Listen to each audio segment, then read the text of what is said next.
Skrillex's Boomtown set turned into a surprise heavy moment, with guests, an unreleased track tease, and a brief crowd control interruption. Ruby News is moving through festival headlines, release updates, and a reflective finish. Karol G makes Coachella history, WOODZ keeps his comeback rolling, and Brandon Flowers lines up a solo return while hinting at more Killers music. We start with the biggest live moments and the quickest turning stories. Skrillex headlined Boomtown's Hydro XL stage on August 16, 2026, and closed out the set with tracks from his Soma LP and the rest of his catalog. Toward the end, Chase and Status joined him on stage, and the trio played an unreleased ID that sparked fan speculation about a new collaboration. Floden also made a surprise appearance. The set was reportedly interrupted for around 20 minutes because of crowd control issues, and Skrillex urged fans to look after each other. From there, the spotlight shifts to a Coachella first for Karol G. Karol G is the first Latina to headline Coachella, and she says that milestone should mean something for the Latin community. She closed the festival's opening weekend on April 12th with Mariachi Reina de Los Angeles. Later, she said the fact that it took 27 years to put a Latina in that slot just feels wrong.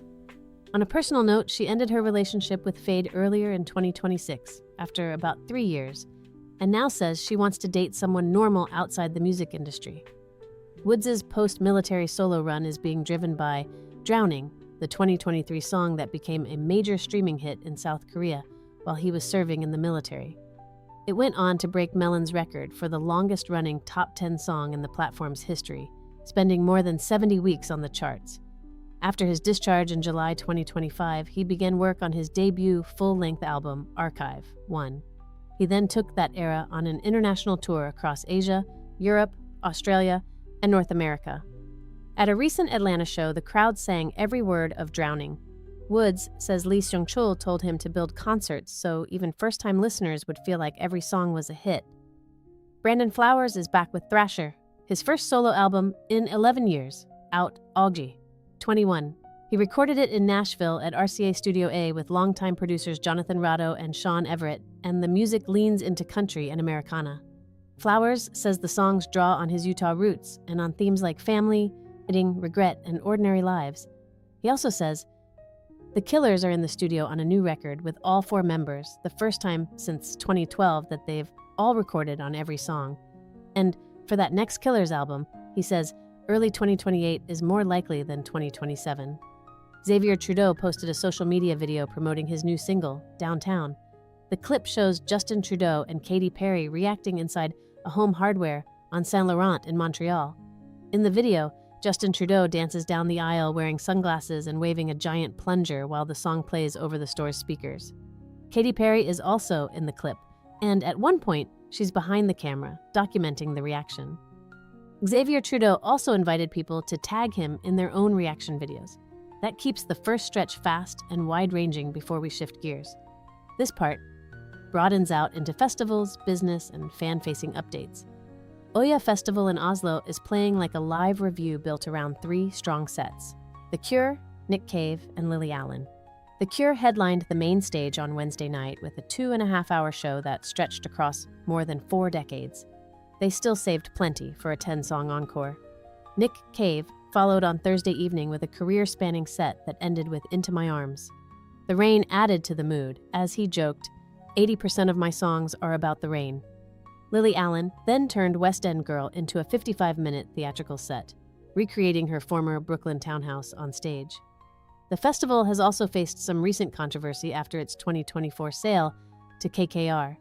Tyga says AI helped shape parts of his album Tarface, including the retro synths and guitar solos, while he says the vocals and lyrics are all his own.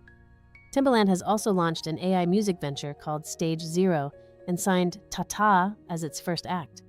AI-generated acts are already showing up on the charts too, with Breaking Rust hitting #1 on Billboard's Country Digital Song Sales chart in 2025. The bigger issue now is that there still isn't an agreed standard for labeling machine-made music, even as Suno faces active copyright litigation, and a German court recently found it broke copyright. In other words, the music business is already adapting, but the rules around disclosure, ownership, and pay are still unsettled. The Recording Academy is reconsidering its new Best Asian Pop Music Performance category after BTS said it would not submit music for the 2027 Grammys. BTS said, "Music should be heard and loved for what it is, not divided by region or language." Harvey Mason Jr. said he was saddened by the decision, but defended the category as a way to celebrate the depth and growth of pop artistry coming out of Asia.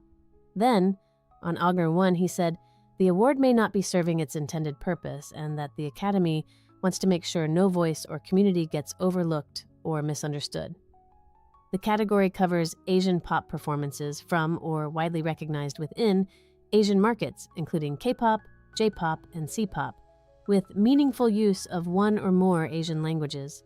The Academy says it is now in direct conversations with members of the Asian pop community, but no formal changes have been announced. Bruno Mars's I Just Might has spent 30 weeks at #1 on Billboard's Hot R&B Songs chart, tying SZA's Kill Bill for the 4th longest run in the chart's history.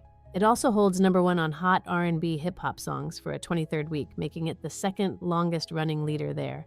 The Weeknd's Blinding Lights still holds the Hot R&B Songs record, with 48 weeks at #1.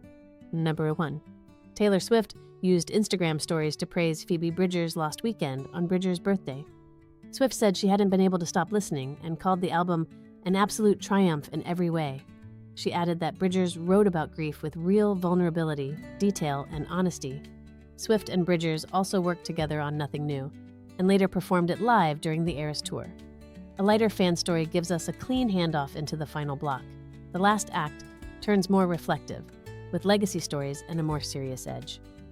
Prime Video and Amazon MGM Studios have secured the rights to Marília Mendonça's music and life story, and they're building a Brazil-focused slate around her. The projects include the documentary series Marília Mendonça, Sentimento Louco, along with a feature biopic that will stream next year. Marina Versos, a first-time actress, was cast in the lead role after an extensive search. Dainara Toffoli directs the film, and Karina Schulze and Patricia Andrade wrote it. Prime Video says the projects fit its wider push into true stories and into showing more of Brazil on screen. A former Jimi Hendrix roadie is looking back on one of the wildest moments he says he saw on stage. Eric Barrett recalls Hendrix at the 1970 Isle of Wight Festival, asking for a safety pin and a towel after a wardrobe malfunction. He then briefly let Barrett play guitar while he fixed his trousers. The recollection appears in an extract from Barrett's forthcoming book in The Times. The post around it says he had never given an interview about Hendrix before. More than 56 years after Hendrix's death, it reads as a long-delayed first-hand memory, not a broad celebrity exposé. Here, the tone shifts as a long-circulating memory gives way to a harder subject. Hayden Panettiere's Juliet Barnes helped bring country radio harassment to TV in Nashville's 2nd season. In the 2013 episode, She's Got You, Juliet tells DJ Bobby, "Please, take your hands off of me," after he reaches for her waist. She later gets him fired, and he retaliates by smearing her name on social media. Kalie Shorr says the storyline closely mirrored real events in the country music industry, and that Panettiere's bravery deserves to be remembered. Shorr also says her work on Nashville influenced an entire generation of female artists, showing what bravery, vulnerability, and standing up for yourself can look like. We close with a tribute that feels measured and somber. Dave Marsh, the music critic and Bruce Springsteen biographer, has died at 76 in Connecticut. Marsh was an early Springsteen champion. He wrote for Cream and then wrote Springsteen's first Rolling Stone cover story in 1978. He followed that with Born to Run, the Bruce Springsteen story in 1979.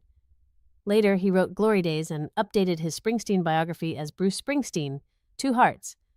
Springsteen said Marsh's death left him heartbroken and called him a true rock and roll lifer who always had his back. Stephen Van Zandt also remembered him as fearless, relentless, and a tremendous writer. A quiet ending is the right one here. Thanks for spending time with Ruby News. We'll be back with more music stories soon.